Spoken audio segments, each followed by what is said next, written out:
Perjuangan mempertahankan kemerdekaan dari ancaman sekutu dan Belanda. Indonesia menyatakan atau memproklamasikan kemerdekaannya pada 17 Agustus 1945. Pada saat itu Indonesia merdeka, suasana politik di Indonesia sangat panas. Hal ini disebabkan di Indonesia sedang mengalami kekosongan kekuasaan karena pemerintah Jepang menyatakan menyerah tanpa syarat kepada sekutu. Penyerahan Jepang kepada sekutu menyebabkan semua jajahan Jepang diserahkan kepada negara sekutu. Belanda sebagai bagian negara sekutu merasa memiliki hak sebagai penguasa negara Indonesia. Namun, Indonesia menolak perjanjian antara Jepang dan sekutu dikarenakan Indonesia adalah sebuah negara merdeka.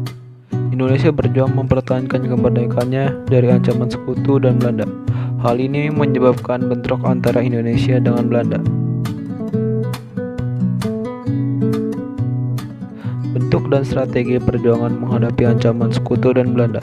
Secara umum, ada dua bentuk strategi perjuangan menghadapi ancaman Belanda.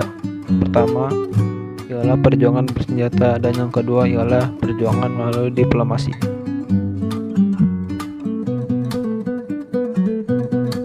Satu, perjuangan bersenjata pada tanggal 29 September 1945. Tentara AFNI beserta Indonesia mendarat di Jakarta, tapi kedatangan mereka ditentang oleh bangsa Indonesia. Maka terjadilah beberapa pertempuran hebat di wilayah Indonesia dalam mempertahankan kemerdekaannya. A. Pertempuran Surabaya.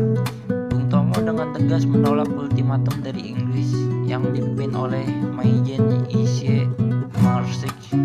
Isi ultimatum tersebut ialah para pejuang Indonesia harus menyerahkan diri paling lambat 10 November 1945 pukul 6 pagi. Namun mereka memilih tetap mempertahankan kemerdekaannya. Pertempuran pada tanggal tersebut akhirnya pecah dan berlangsung selama 3 minggu.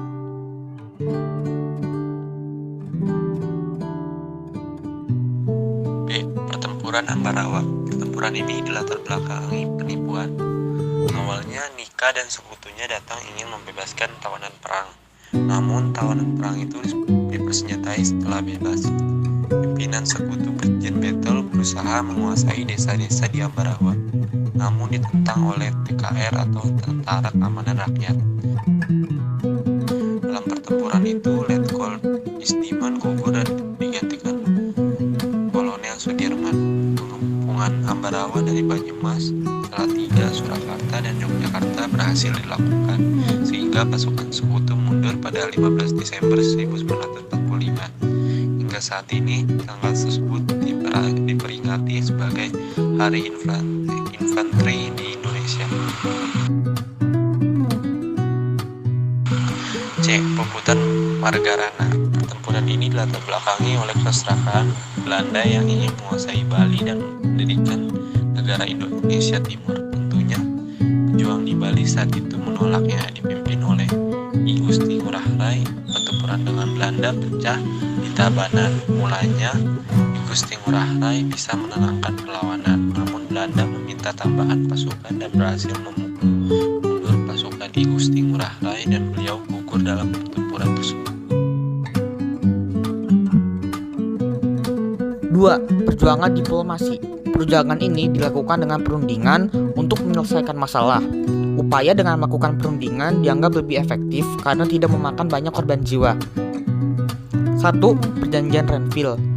Dilakukan pada tanggal 8 Desember 1947 hingga 17 Januari 1948. Perundingan ini dilakukan di atas kapal perang Angkatan Laut Amerika Serikat bernama USS Renville. Saat itu, Indonesia diwakili oleh Amir Syafruddin dan Belanda diwakili oleh Abdul Qadir Widodo Atmojo. Dihadiri pula Komisi 3 Negara yang diwakili oleh Richard Kirby, Paul Van Zelen, dan Frank Graham. Adapun hasil dari perundingan ini ialah 1. Penghentian tembak-menembak. 2. Daerah-daerah di belakang garis Van Mook harus dikosongkan dari tentara Indonesia. 3. Belanda bebas membentuk negara federal di daerah-daerah yang diduduki melalui jejak pendapat terlebih dahulu. Yang keempat, akan dibentuk Uni Indonesia Belanda. 2. Perjanjian Linggarjati. Perjanjian ini dilaksanakan di Desa Linggarjati, perbatasan antara Cirebon dan Kuningan pada tanggal 11 November 1946. Indonesia diwakili oleh Sultan Syahrir Aka Gani, Susanto Tirtoprojo, dan Mohammed Roem. Pihak Belanda diwakili Schermerhorn, dan penegak dari pihak Inggris diwakili Lord Killer. Hasil dari perjanjian ini di antara lain: yang pertama, Belanda mengakui secara de facto wilayah Jawa, Sumatera, dan Madura. Kedua, RI dan Belanda membentuk Republik Indonesia Serikat atau RIS. Ketiga, RI dan Belanda membentuk Uni Indonesia Belanda, Ratu Belanda sebagai ketuanya. Ya, Konferensi Meja Bundar dilakukan di Den Haag, Belanda pada 23 Agustus 1949 sampai 2 November 1949. Nama perundingan tersebut ialah Konferensi Meja Bundar. Pada saat itu Belanda diwakili Mr. van Maarschelven. Perwakilan Indonesia diwakili oleh Muhammad Hatta, dan delegasi UNCI ialah Critchley.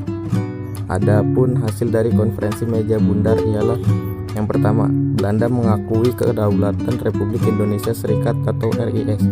Kedua, masalah Irian Barat diselesaikan setahun kemudian. Ketiga, RIS harus membayar utang-utang Belanda sampai pengakuan kedaulatan. Dan yang keempat, RIS mengembalikan hak milik Belanda seperti perusahaan-perusahaan Belanda.